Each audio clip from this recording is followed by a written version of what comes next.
Hello, I'm Crystal.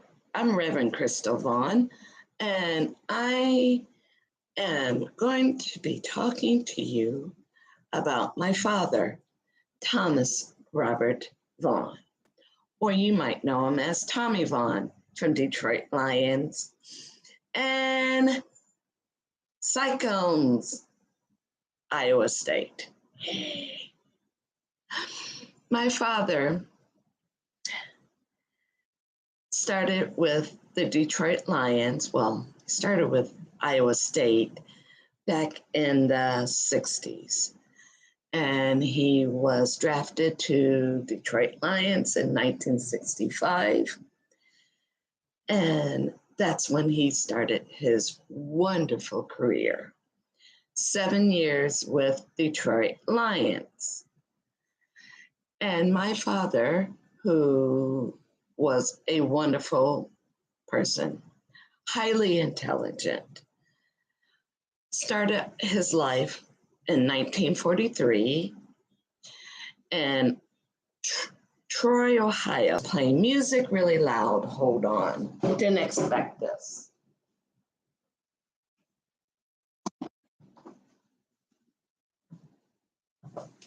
Okay, let's continue. He was born in Troy, Ohio, 1943, to Josephine and Vernon Vaughn, my grandparents. And Vernon Vaughn, my dad was the oldest of 5 children, and he also was the only boy. So, he was spoiled. And he did a lot. He did everything in sports.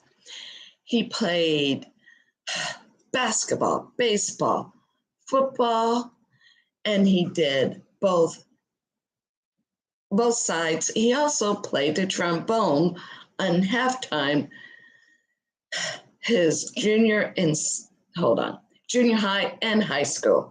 He marched in the band, uniform halfway. So from waist down, he still had his football uniform on. And waist up, he had his marching band uniform on. My father was multi-talented. He was brilliant. He loved to play. He learned that from his father, Vernon Vaughn, who was a very great scholar who also wrote 3 books. Sorry, Grandpa Vernon. I believe 3 books. I have 2, but I believe there might be a 3rd one, or just a manuscript. He also was a painter. He was brilliant. And he married my grandma Josephine, who was also very intelligent.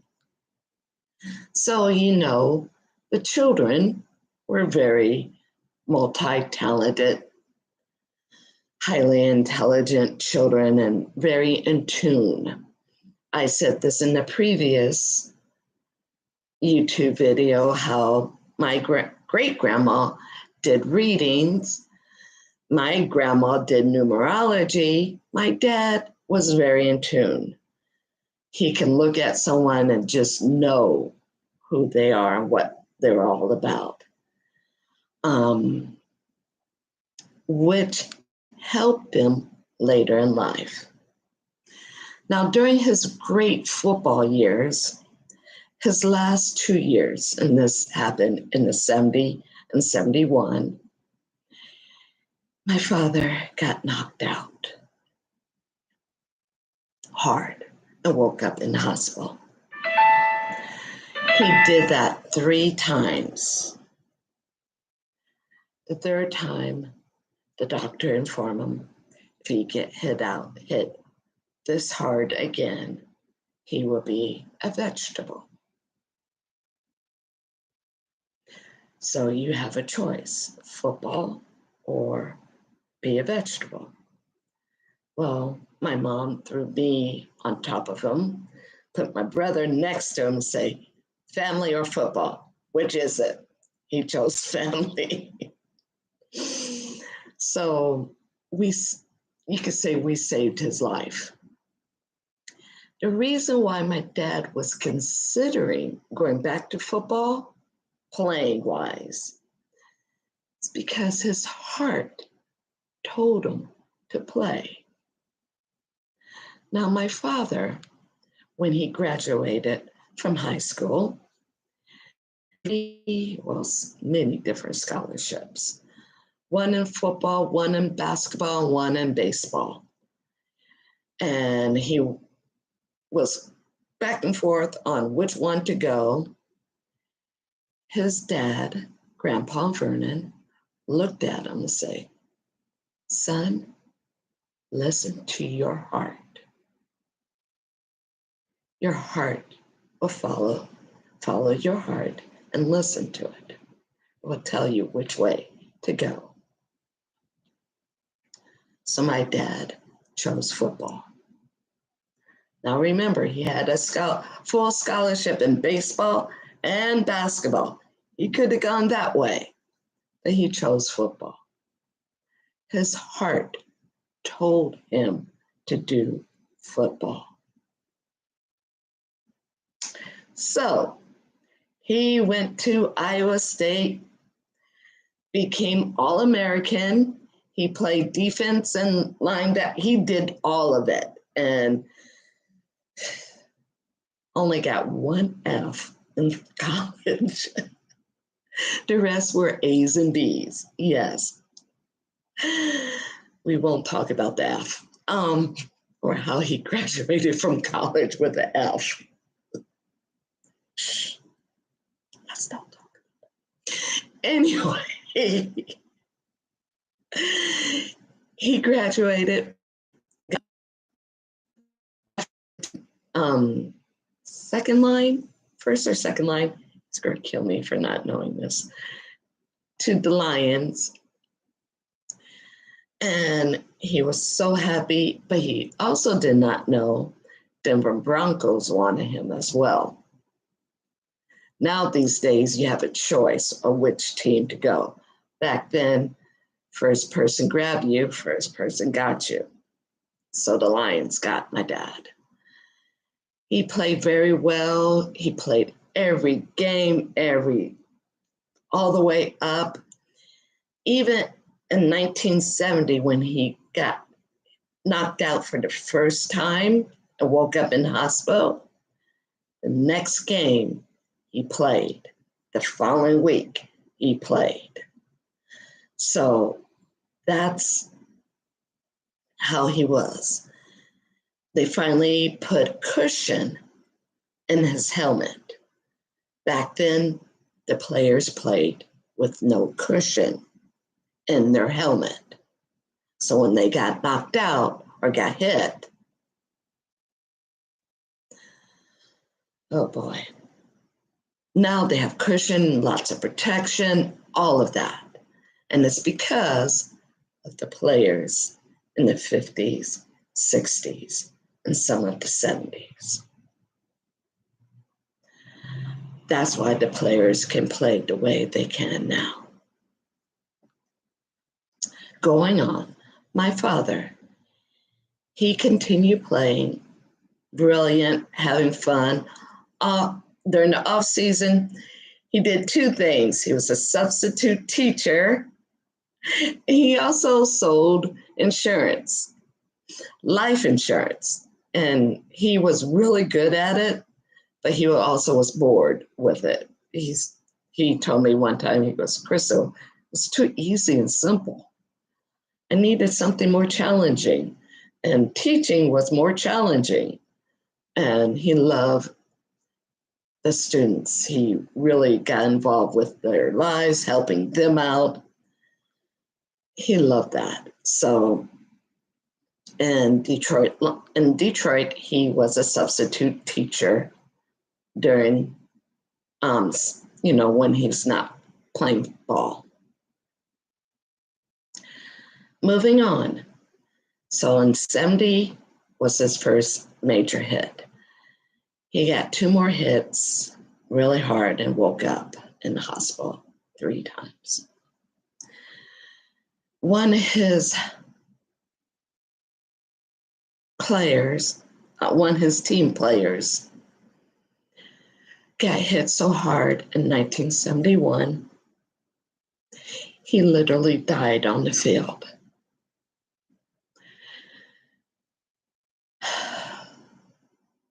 My heart goes out to that family, and as well as the player who hit him. He literally stood up, coughed some blood, and hit the ground and died.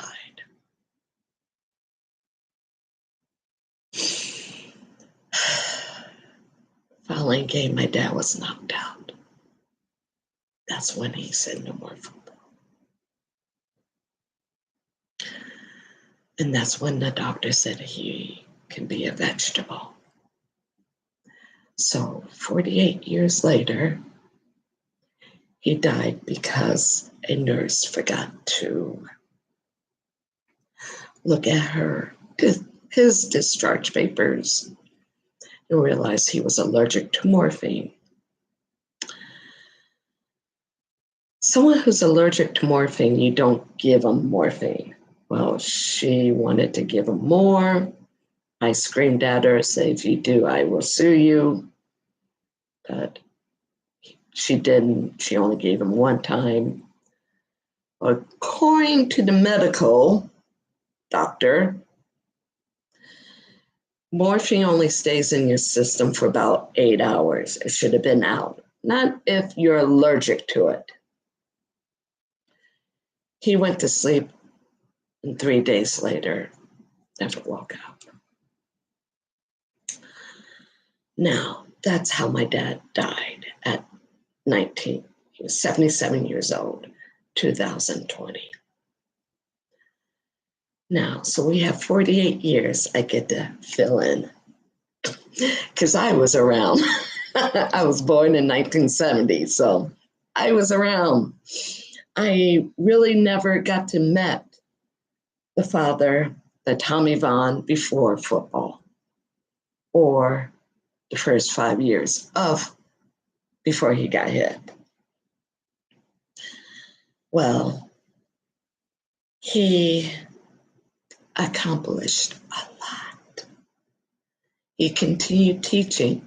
He even worked at Chrysler as one of the managers. Now remember, he had a brain damage and he worked as a manager. He also was teaching still. He did a lot. He even went back to school and got his master's degree. Can you believe that? Now, my dad ended up with 2 master's degrees with a brain damage.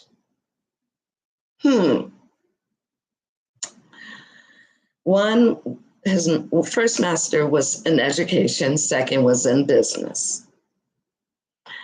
My dad coached at Iowa State. He went back to Iowa State. Thanks, Iowa. And coached there.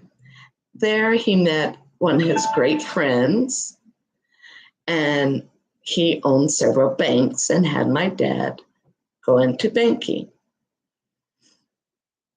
My dad rised up in the banking field, was really great with his loans, math, all of that. Excellent. And had a job offer in Chicago running a bank. So he was a president of a bank. At the same time, that's when he got his second master's degree in business. Now remember, 1971 at the end is when he got hit so hard. The doctor said he will be a vegetable. He continued with his education, growing, ran a bank in Southside Chicago. This bank was in the red negative. They were about to close the bank. He went in within 9 months, flipped the bank around. And the bank, for the first time in, I think, 10 years, made a profit. Now, remember, my dad had brain damage. He did this. He accomplished this. Chicago, if you know anything about Chicago, is very politics, business. And my dad was like, we got to get out of here. He wanted to go back to coaching. So we ended up in Laramie, Wyoming, and he was a coach there. During these times in Iowa, Chicago, Wyoming, Arizona, my dad severely had panic attacks. The only one who really can calm my dad down was my mom. Eventually, my brother and I learned how to calm my dad down. But what she did to protect us was send us away on weekend trips with our friends, neighborhood friends, family, whoever she can say, hey, can you watch Rev Kristal for just a weekend so I could get Tom back to being Tom? We didn't know what was going on. My brother finally figured it out, and he's like, Kristal, just got to go with the flow with Dad. He has his moments, and don't worry, the moments only last for a little bit. And that's how I worked with my dad. My dad will say outburst things, and we'll be like, and we can quickly switch him around, and he'll go right out of it and doesn't realize he said it. In a previous interview, I mentioned how my dad had hit my mom. Sadly, he doesn't remember. And my mom realized this is not him. This is not the man she married. They separated twice. First time when my dad went to Iowa to coach, she stayed in Detroit with us. But my dad convinced her to move down and be with him. She didn't know what was going on with my dad, but she kept on following her heart. And her heart said, stay with him. My dad's heart kept us saying, continue with your life. In Chicago, the good thing is he ran into an herbalist, an acupuncture herbalist, who got him on some happy, good herbs, all natural, from God, natural. Okay? So he really got into that, and he felt better, and he realized what was going on with him. That's why he needed to be in a more quiet, stable environment. And Laramie, Wyoming was the perfect place for him, my brother, and the family. So we go to Laramie, Wyoming from Chicago. Remember, Chicago to Laramie, Wyoming. That's what I said. But moved there, had wonderful, great people.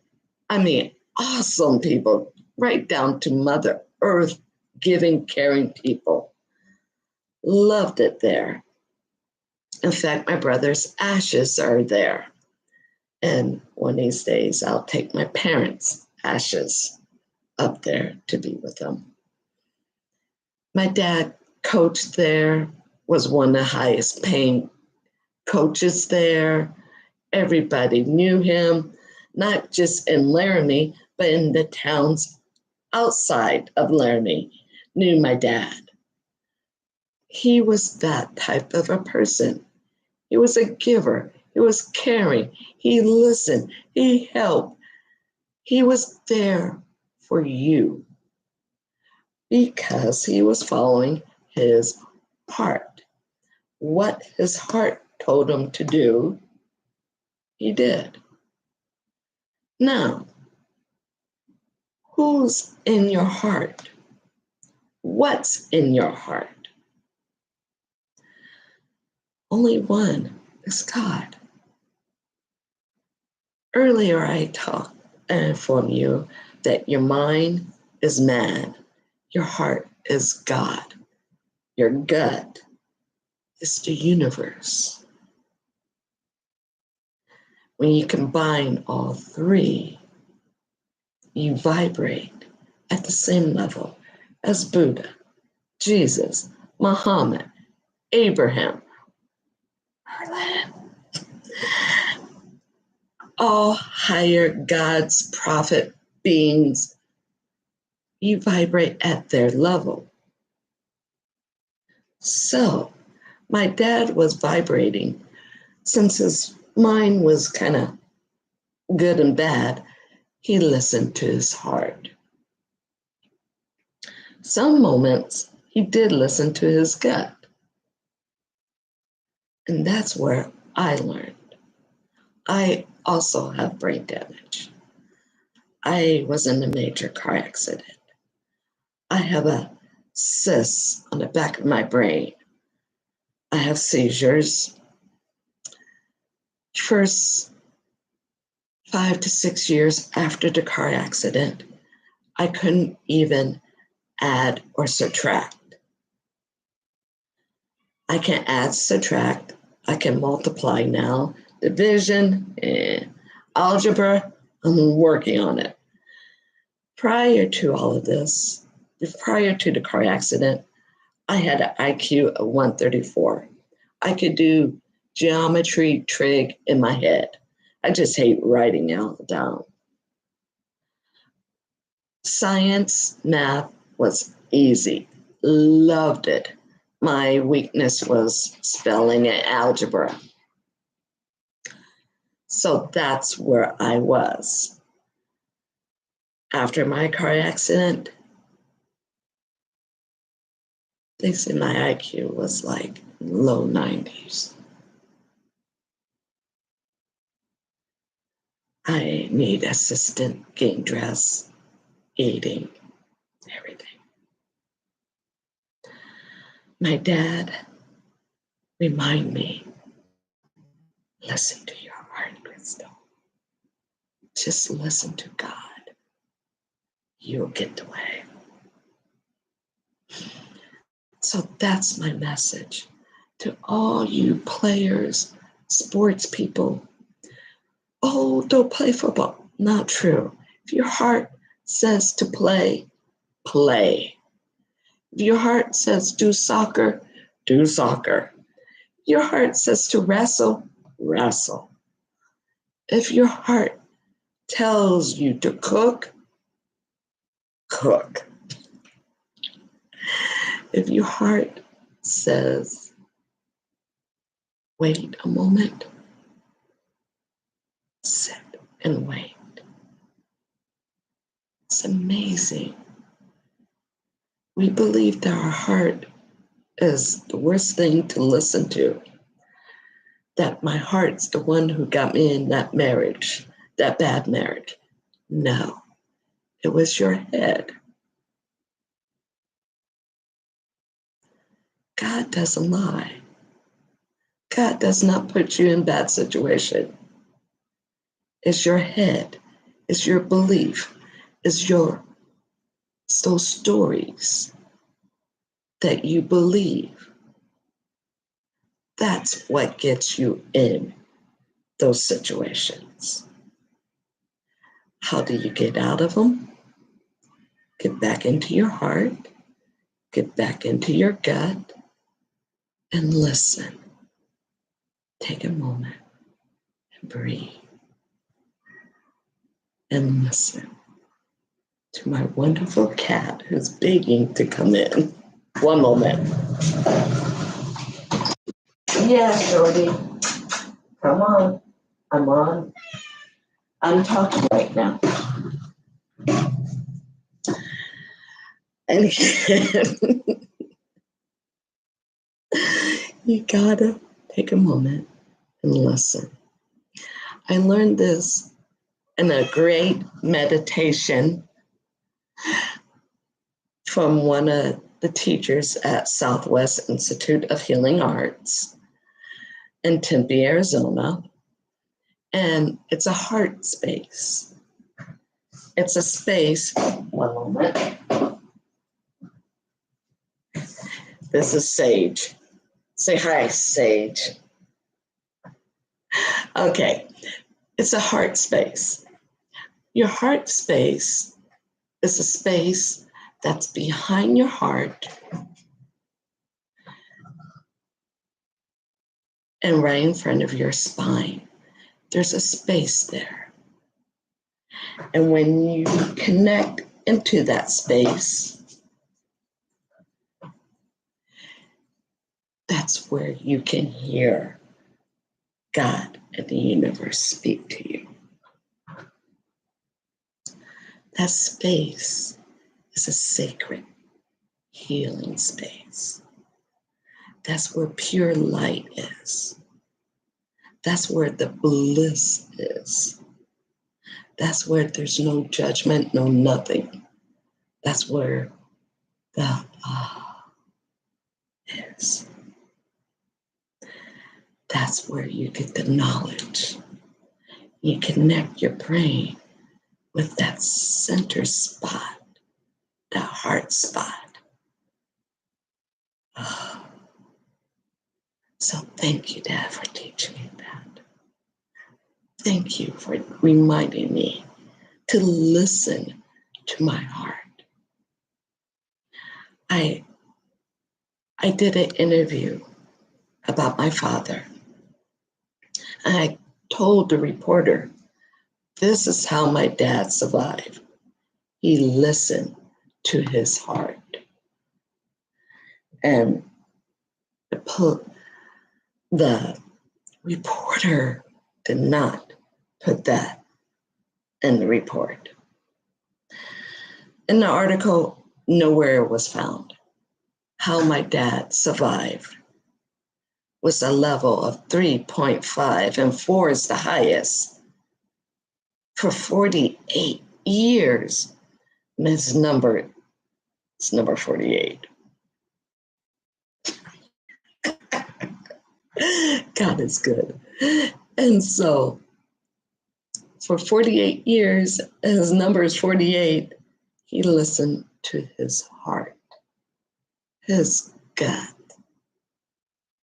Because right then, his brain, some moments, weren't speaking or moving right. So that's when he listened.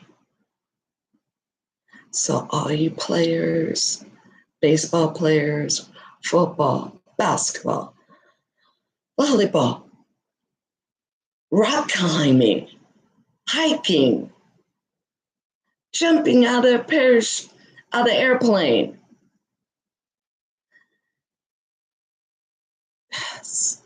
Just if your heart tells you to do it, do it. There's nothing wrong.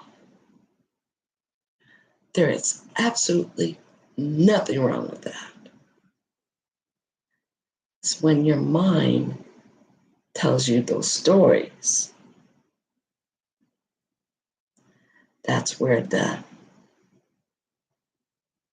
mixture comes in. So work on those stories in your head and go back to your heart. Listen to God. And when you get your gut clean,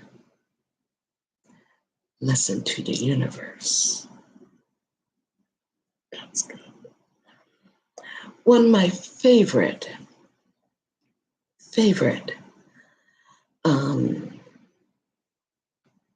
TV shows back in the 80s. Yes, remember the 80s, you guys. Was Rich Lifestyle of the Rich and Famous. And the guy was interviewing this Asian gentleman who was a multi-billionaire or close to being a billionaire. And he had a 24 karat bathroom, solid toilet, 24 karat, sink was 24 karat, the faucet, the bathtub, 24 karat, solid gold.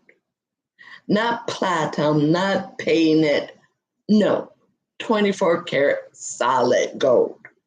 I'm like, how did he get that? And this is how he did it. This is how he became rich. He listened to his gut. Okay? He listened to his gut. He kept his gut cleansed. So, colonics, vegetables, all of that. He kept his gut cleansed. And when his gut told him to go with that deal, he went with that deal.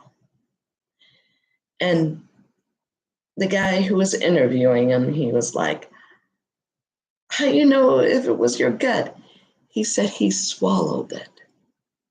And if it didn't digest right, he didn't do it. He didn't care what it said on the papers, how perfect this business is, and how he can make multi-million dollars. It wasn't for him to do. So he did not do it. Some deals that were outrageous, no way. His gut told him to do it. So he did it. Profit. Tells you something, huh? That really tells you something. So listening to that gut, listening to your heart, releasing those beliefs, those negative beliefs in your head, and combining all three. How beautiful, how vibrant. So all those things you hear that people say, oh, God will give you everything. Universe will give you everything. Guess what? It's true. You just gotta listen. Listen, and it will come. With that, I say blessings, abundance, health, wealth, prosperity, of blessings will follow you, embrace you, enfold you, and love you until the end of time. Love you. Thank you for listening.